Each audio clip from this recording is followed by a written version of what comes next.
Magandang araw na muli mga boss. Ang problema ni customer, 2 linggo na daw nakailaw itong ABS sensor niya, yung warning light sa dashboard. Kaya ang gagawin ko dyan mga boss, start ko itong makina para ma-check ko kung nakailaw nga talaga. Kasi minsan mga boss, may na-encounter ako nito, nagbiblink lang yung ABS. Alam niyo ginawa ko, nilinis ko lang yung sensor, nawala siya. Kaya lang ito mga boss, kung makikita nyo, pang mayaman itong problema ni customer. Kung makikita nyo, ayaw mamatay ng warning light niya. Siguro maraming pambayad to ng kuryente mga boss, kaya ayaw mamatay nung warning light ng ABS niya.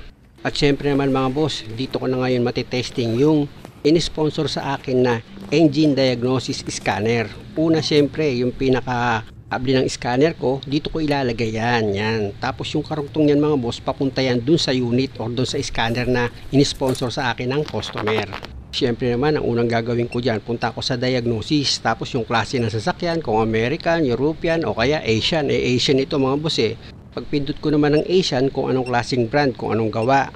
Tapos ang gagawin nitong scanner, ilalabas niya ngayon kung ano yung mga Asian na sasakyan. Tapos ako naman, pipindutin ko yung klase ng sasakyan na ipapacheck ko. Siyempre naman, mahalaga yung model ng sasakyan dyan pag nag-scan ka. At ito nga mga boss, pag pindot ko, may lumabas na rin na quick test. Kaya ang ginawa ko dyan, pinundot ko yung quick test niya para mabasa niya agad yung problema. At kung makikita nyo, ito yung lumabas sa problema mga boss, malfunction dito sa speed sensor niya, right side. Diyan muna ako nag-focus mga boss, bagamat dalawa yung nakita kong problema. Alam niyo mga boss, ito minsan yung tinatanggihan kong trabaho na ayokong manghula pag ako gagawa. Yung mag-trace ng speed sensor kung saan dito yung may problema.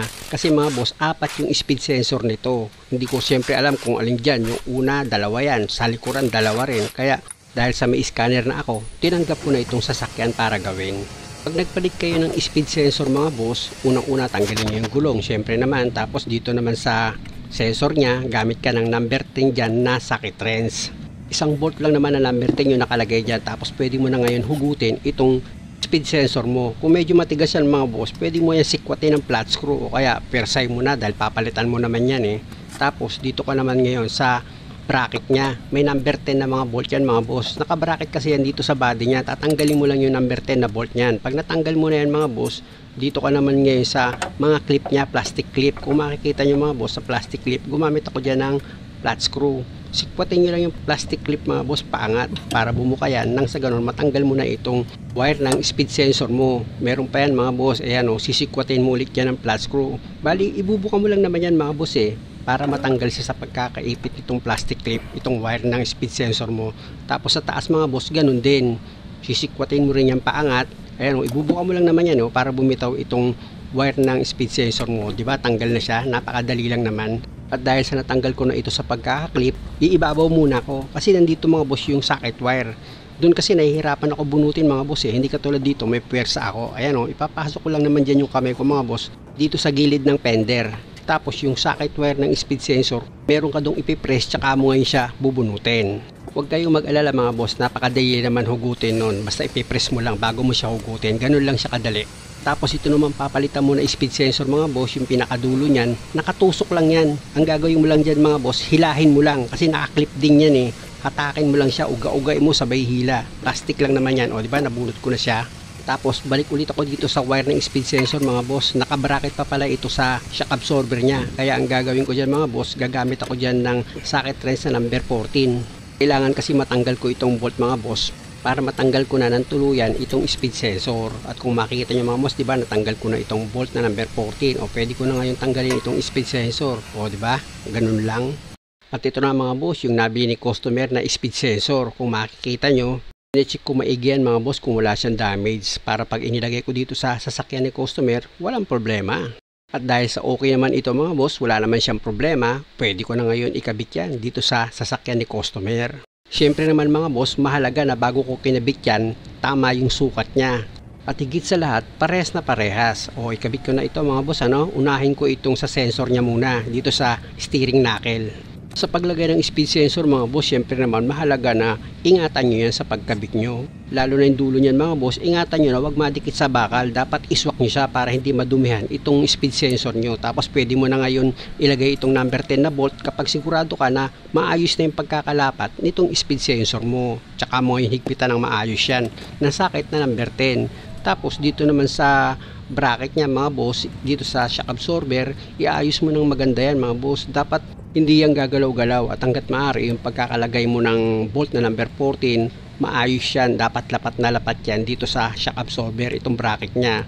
Tapos yung pagkakalinya mo ng wire ng speed sensor mo, dapat maayos din. Kung paano mo tinanggal yung luma sa dati niyang position, dapat ganun din itong bagong speed sensor mo. At dapat yung linya niyan mga boss, ibig kong sabihin yung wire niya, dapat maayos yung pagkakalagay nyo dito sa mga clip niya para hindi siya gagalaw-galaw.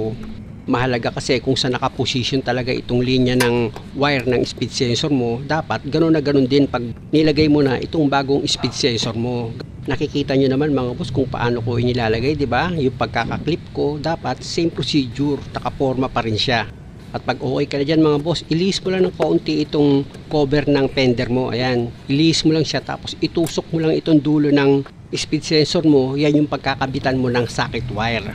Tingnan nyo mga boss, naisalpak ko na yan. Tutusok mo lang naman yan, maglalak na siya, oh, di ba? Nakaumang na nga yung socket wire papunta dito sa ABS, di ba? O ngayon, itutulak ko na itong socket wire dito sa speed sensor mo, o di ba? Naisalpak ko na siya. O check ko maigi, baka mamaya maluwag eh. Pwede ko na ngayon ibalik itong cover ng fender, tapos yung mga clip diyan nilagay ko na mga boss. Hindi ko na lang pinakita sa inyo. Tapos yung pagkakalinya ko, ayan mga boss, oh, kung makikita nyo, okay yung pagkakaklip ko na yan. At dahil nga sa okay na ako dyan mga boss, pupunta na ako ulit dito sa loob ng sasakyan ko. I-check ko dito sa scanner ko kung okay na siyang i-clear. Cleaner ko na yan mga boss, kung makikita nyo. Kusa nang mawawala yan mga boss pag nag-on ka ng susi, mamatay na yan. At para sigurado mga boss, i-check ko ulit yan dito sa scanner. Pupunta ako dito sa Read TDC. Magbabasa ulit yan mga boss, or mag-i-scan kung meron pang problema dito sa ginawa ko. At kung makikita nyo, ang lumabas, no fault code present. Ibig sabihin yan mga boss, medyo naiintindihan ko na yung paggamit ng scanner. At dahil okay na ako dyan mga boss, i-road test ko pa ito para sigurado. Kasi before ko ginawa ito mga boss, binura ko itong fault code niya. Kaya lang nung tumakbo ako ng 200 meter, umilaw pa rin. Kaya nga kung makikita nyo, di ba, ginawa ko na. At isa pa, yung problema dito sa scanner, nakita ko hindi naman siya nabura. Sa reading niya mga boss, or sa problema, malfunction pa rin dito sa ABS sensor. May mga pagkakataon kasi boss, sa mga na-experience ko, kapag mag-check engine, nakiklear mo yun eh. Okay, minsan nakukuha sa ganun na hindi na bumabalik yung check engine. Pero minsan, kahit na-clear mo na, bumabalik siya ulit. Ibig sabihin, talagang may problema yung sasakyan. Kaya ako yung ginawa, naakala ko, baka pwede rin yung ganun. Eh, hindi pala. Yun, trabaho tayo. At para makasigurado ako na okay na nga itong sasakyan ni customer, i-road test ko yan mga boss. Papaandarin ko rin gaya ng pag-road test ko nung dati. Nag-iugali ko na kasi mga boss, kapag ang problema, mga sensor, may umiilaw dito sa dashboard, talagang gusto ko talaga yan i-road test para sigurado ako na yung problema is na wala talaga. Nakita nyo naman mga boss, nung inon ko itong susi, tapos sa under na ako, yung ABS na nakailaw, nawala na siya. Sana lang mga boss, sa bawat video na ginagawa ko, nakakakuha kayo ng idea para kahit papano, meron naman ako na itulong sa inyo.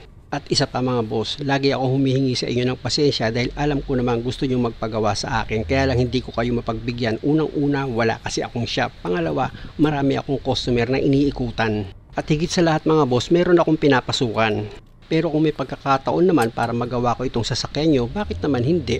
Basta't kaya ko bang gawin, walang problema. Nag-seatbelt na ako mga boss kasi nga may warning light pa rin. O wala nang nakailaw ngayon sa dashboard, okay na. Muli mga boss, maraming salamat sa panonood. Sana wag nyo naman kalimutang mag-subscribe sa channel ko kung okay lang naman sa inyo. Maraming salamat.